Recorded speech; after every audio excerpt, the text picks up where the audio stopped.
In this video, I'm going to show you how to program a remote head key for Chrysler, Jeep, and Dodge that are using this exact remote head key.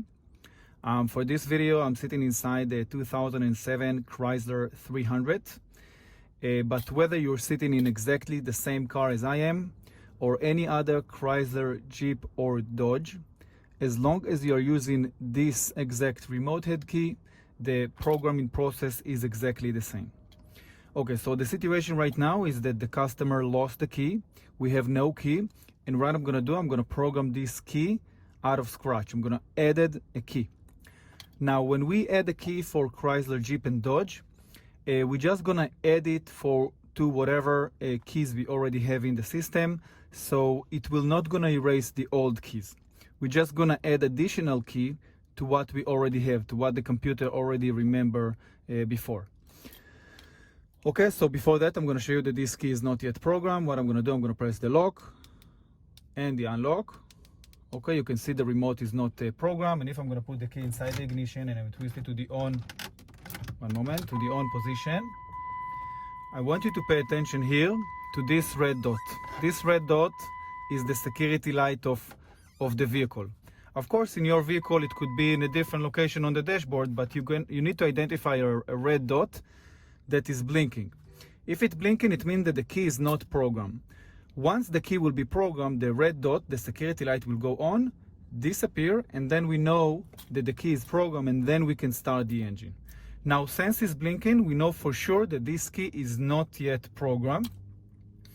And during the process, this will be the only light that we care about. Okay, so now I'm gonna try to start the engine. Okay, you could see that the engine started, but then 1 second or 2 seconds after, it shut down. That's because this key is not programmed. Now, in your vehicle, the key could not even start the engine. Here it did start, but immediately after that it shut down. In your vehicle, it could not even start in the engine. Okay, so with that being said, now I'm gonna show you how to add a key for Chrysler, Jeep, and Dodge when all keys lost, and I'm gonna show you how to do it step by step. Okay, so the first thing we need to do, we need to take the key, put it inside the ignition, and we need to twist it to the on position. Okay, just twist it to the on position.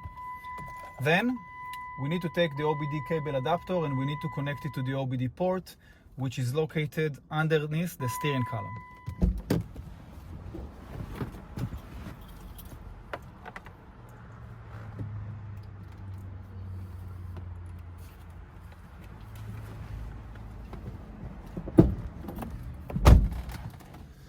Okay, after we connect the OBD cable adapter, we can have a look right here and see that the light in the adapter came on.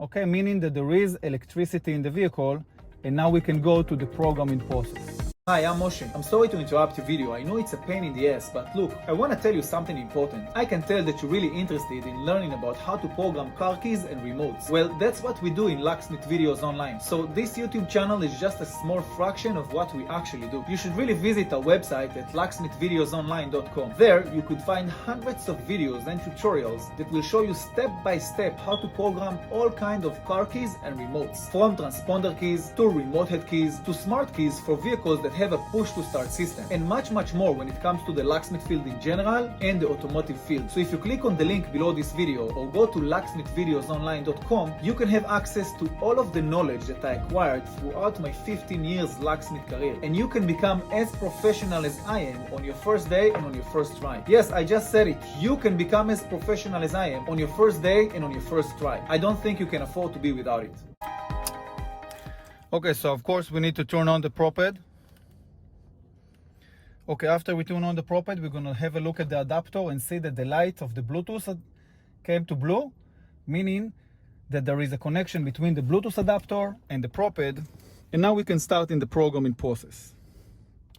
Okay, so of course, we wanna make sure before everything that we are immobilization at the top and the truck symbol at the bottom, and here the blue Bluetooth light is also on.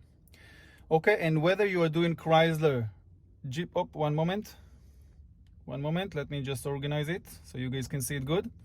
Okay, so again, make sure that you're in immobilization at the top truck symbol at the bottom, and here the blue Bluetooth light is on. And whether you are doing Chrysler, Jeep, or Dodge, you're going to choose US Chrysler. In the disclaimer, press agree.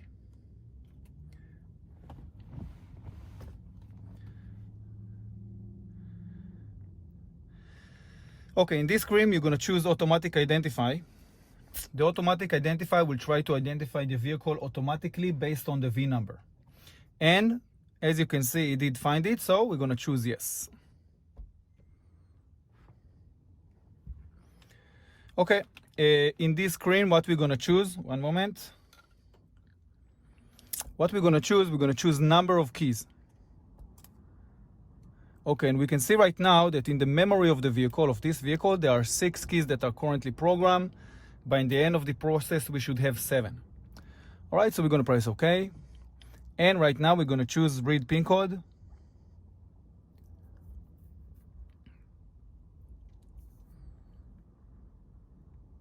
Okay, and right here, we have a different option. And what we care about is the security code.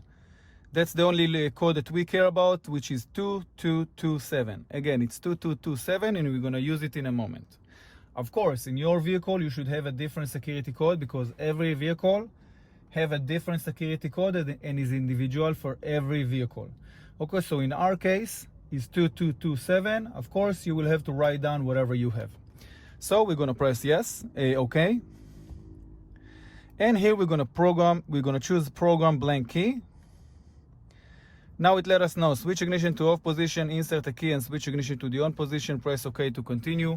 If your ignition is already in the on position when it should be, just leave it in the on position, you don't need to touch it, and press OK. Now we have to put the security code, the one that we find earlier. In this vehicle is going to be 2227. Of course, I remind you, in your vehicle you're going to put your security code, and when you're done, just press right here, done. And we're going to pay attention to the security light. Okay, and as you can see right now, it says that the procedure is complete. Number of keys in memory is 7. Of course, before we had 6, now we have 7, so we're going to press OK. And we can put the computer on the side. And what I want you to pay attention also is the security lights, that before it was blinking, remember the red dot that was right here? It was blinking and now it disappeared, meaning that the key is programmed.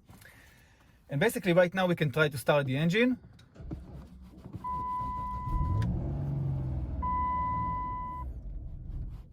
Okay, the battery in this car is a little bit weak. Let me just try it one more time. Security light goes on and then disappear. Okay, it doesn't come anymore. Okay, I connected already cables in this vehicle because the battery is very, very low. Now I'm gonna press on the gas just to prove, because otherwise it's gonna the battery in this vehicle is not so good. It's a pretty old vehicle, it's not in such a good shape, but basically you can see right now that the car is running and basically the key is programmed.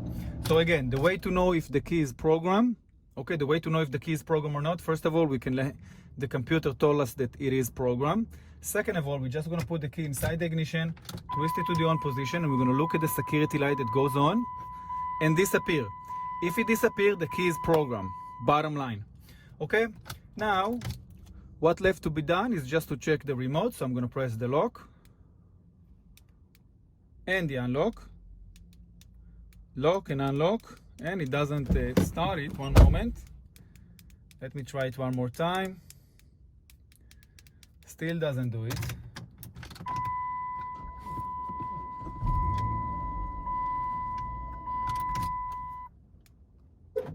Okay, lock and unlock, lock and unlock. Okay, and as you can see right now, it did activate the remote in the remote head.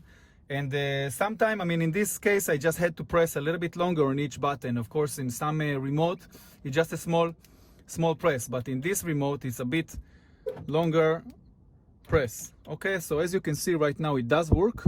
And basically, that's it. That's how you program. That's how you add a key for a Chrysler, Jeep, and Dodge vehicle when you already have one working key. And as you can see, when all keys lost, and as you could see, the remote was programmed automatically once I programmed the key. And basically that's it for this video. You want to know how to program car keys and remotes for all type of vehicles and easily? Well, if you do, then I have the perfect solution for you. Hi, my name is Moshe and I'm the owner of a locksmith company for over 10 years. I'm an expert when it comes to program car keys and remotes. I created a website full of videos and tutorials that will guide you step by step how to program all kind of car keys and remotes. By using this website, you will be able to program all kind of car keys from your first day and from your first try. From transponder keys to remote head keys to smart keys for vehicles that have a push to start system. All you will have to do is just go to the search bar and type the make, year and model of the car that you would like to program the key for. Then choose the correct video from the suggested videos and follow the video step by step. It's that easy. And if you would like to order the exact same key that is being explained in the video, no problem. Just press on the link at the bottom of the description and you can order the exact same key that is being explained in the video. It's that easy. Go to www.locksmithvideosonline.com and see it for yourself.